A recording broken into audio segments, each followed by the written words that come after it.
All the synths were on point. Bass, cool bass tones. Thank you. I don't know. Drums, yeah. I'm like one of those people who layers like 20 different snares.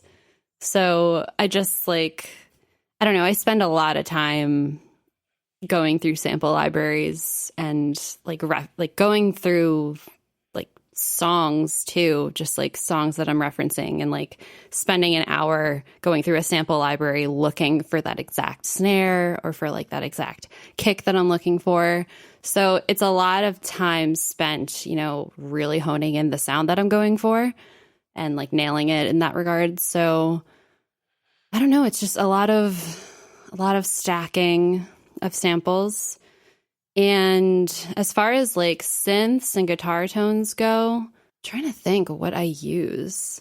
I love sound toys. I use that on like almost everything, whether it be vocals. I use it on my guitars and my drums. I love Decapitator. I like adding like crunch to a lot of my stuff. I use that on vocals for a lot. I don't want to give away too many of my secrets.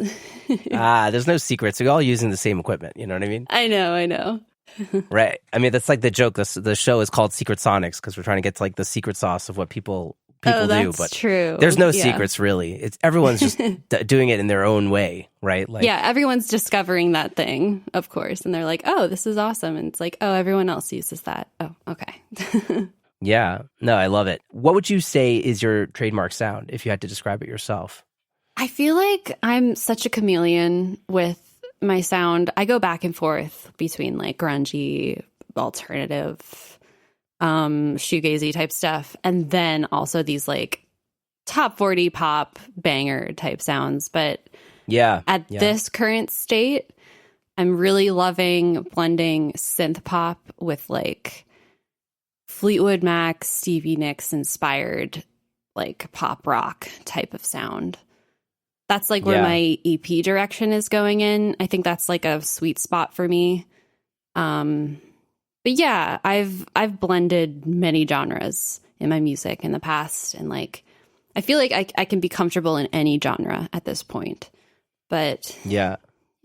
I love the Fleetwood Mac stuff is also like super hip now with that, like there was like that TikTok video or something that like went viral. I know. I've been trying. I like need to get myself together and like start filming TikToks because that's literally what my EP sounds like, and I'm like, I need to capitalize on this. Like, it's I don't know also, what I'm waiting for. The Hyman sisters capitalized on that big time. Yes, I love Hyman so much. They're a huge influence of mine, especially their most recent record. Nice. Yeah, they're super influenced by that, like kind of, I don't know, it's like that old school rock and roll plus like good songwriting, you know? Yeah, absolutely. Really groovy. Yeah, the song Dreams is like on my, like, I don't know, one of my reference tracks. I'll just like, if I want to like familiarize myself with like a room or speakers or something, it's like, it's just one of those tracks. It's just like the kick and the bass sit so nicely. I know, it's like the recipe for a good song is Dreams. Yeah. Everyone listening, that's just listen to that song many times and you're gonna write hits. Yeah, exactly. Yeah. Well, I love your vocals. Your vocals, I mean, probably the best part of your productions. Thank you. Well, maybe we should just jump into the sauce segment early and just get into it because I feel like totally. Yeah, people should hear what it sounds like because I love how like they're all affected, how smooth they sound. Let's just jump into the sauce segment. We're gonna do an early drive through into the sauce with the song "The Drive." So I'm just gonna pull it up. We'll listen to about nice. We'll listen to about 90 seconds, and then we'll talk about what went into it, and we'll get a deeper vibe of what's going on. I took a drive.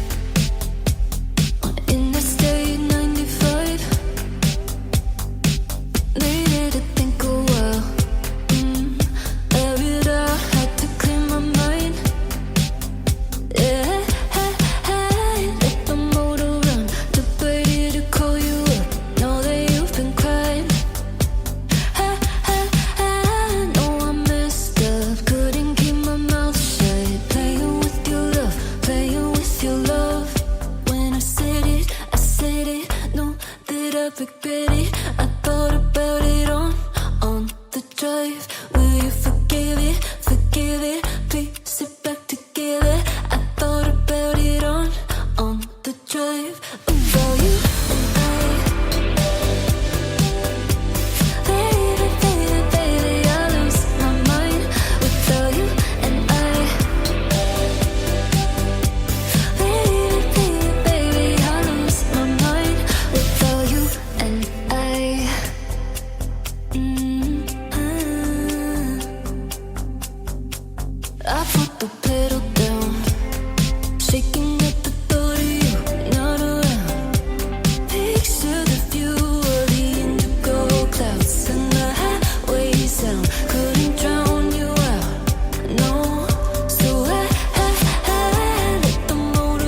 love it. So good. Thank you. Yeah, it's a really good song. I love the song, and I also love the production. It's just super tight. It's like everything hits in the right spot. You know what I mean? Thank you so much. Yeah, for sure. So tell me a bit about what went into the song. Like, how did the production begin? What are any interesting elements? Yeah, so this song is just like such a saga in itself. Basically, it was quarantine. I hadn't written anything in months. I think it was like, this is May. So I've been in my house for 2 months. I was also living at my mom's house. So I was just like, I can't move to LA. All my like career prospects are like on hold and I have no inspiration. So my partner emails me and was like, did you see this Splice pack competition with your favorite band? And I was like, what? How did I miss this email? And it was the Muna competition from Splice. They had put out like a sample pack library. And the competition was like, choose one of the samples and make a little demo and submit it. And they're going to choose some of their favorite tracks and play it on this like Twitch stream. And I was like, oh my God, I got to make something. So I pulled one of the samples from the sample pack. It was like this little guitar. I think it was like this acoustic guitar loop. I like pitched it up, sped it up a little bit, and started writing this song. I wrote, and it was also one of those things where like I wrote the verse and the chorus, like, you know, right then and there, and produced it out and sent it like within the same day. It was just like, let's see what happens with this. Oh my gosh. In a day. Yeah. Well, like if I'm like really feeling something, I'll just like go hard and finish it. It was just the first verse and the chorus. Yeah. It was just like in the zone. And I also hadn't written in so long. So I was like, wow, I like actually love this song. I like, for the past 2 months was like just not feeling it. Wasn't inspired by anything. I mean, the world was like in a disaster state. Yeah. So yeah, it was still like is, but whatever. Yeah. I was a lot more hopeful then, but right. Yeah, so I finished up the little demo, submitted it, and then they did a Twitch stream, Muna did, to like talk about the pack and talk about like production tips, and then they chose a couple songs from the demo submissions. And basically they were going to choose one of the songs and the winner would get a Fender Strat. I didn't like care if I was going to get a guitar or not. All I cared about was like, I want Muna to hear my song. Yeah, if they're your favorite band. Yeah, like I love them. Huge inspiration in my music. They're very synth pop driven as well. So yeah, I like sat through this Twitch stream and was like so nervous the whole time, thinking like, I don't know if I have a chance with this. I'm sure there were like 10,000 people on the stream too. So I was like, oh, I have no chance. Like they probably got so many submissions. And then they like played my song and I won the competition. It was insane. So I was cool. just like, I was in shock. They basically were like, Naomi, who's the producer of the band, was like, I tweeted about these last 2 songs that I'm going to play. And I immediately was like, oh my God. I like checked Twitter and there was a tweet said, Skyler Cocco, this song is sick. And I was like, what? I didn't see it because they didn't like at me or anything.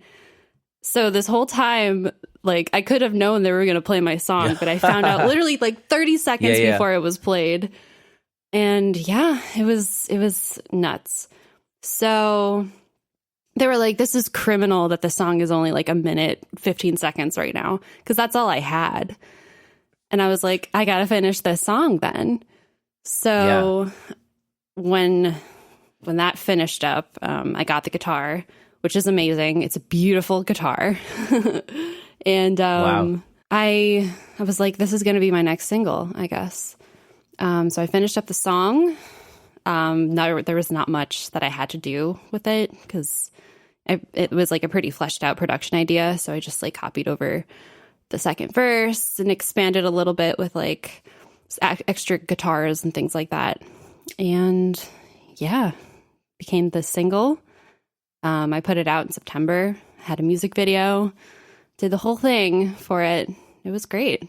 It was like nice. Yeah. Would you say that moment of the band playing your song really helped your following at all, or was it more of like just like a self-confidence boost, or all of the above? It was like so validating because Muna, like, I only found out about them maybe like a year and a half ago and was like, this is the band that I've always wanted. They're like, their sound is incredible, the songwriting, the content, like, you know, they're very honest songs. And I was just like, how did I not know about this band? And then for them to be like, you're a great producer, you're like an awesome songwriter. It's like, what? Oh my gosh. So I am doing something right at this point. Maybe this is your aha moment. Yeah, exactly. I mean, it definitely was in terms of like which sound I should go for and like what am I doing right? Because like I've done songs, I've done like the EDM stuff, I've done rock, I've done like all different types of genres, but like this one really stuck. This is the first time that like their fan base was like, this song needs to come out. Like, I love this. This is a bop. And I was like, oh, okay. So like, this is what people want from me in general. So it was definitely an aha moment there where I like transitioned into making this type of music more and expanding on this sound. Yeah. Tell me about the bass. What bass tone is that? Like what instrument is it? This is awesome. Thank you. I think it's Serum. Nice. It's like an 80s bass in Serum. So the bass itself, it's got the sound toys that I've got on it. I think it has Pan Man. So I like pan it maybe at like 30% left and right. And then it also has like a bit of a side chain on it too, just so it pumps a bit throughout the song. It gives it like that, you know, it like really locks in with the drums.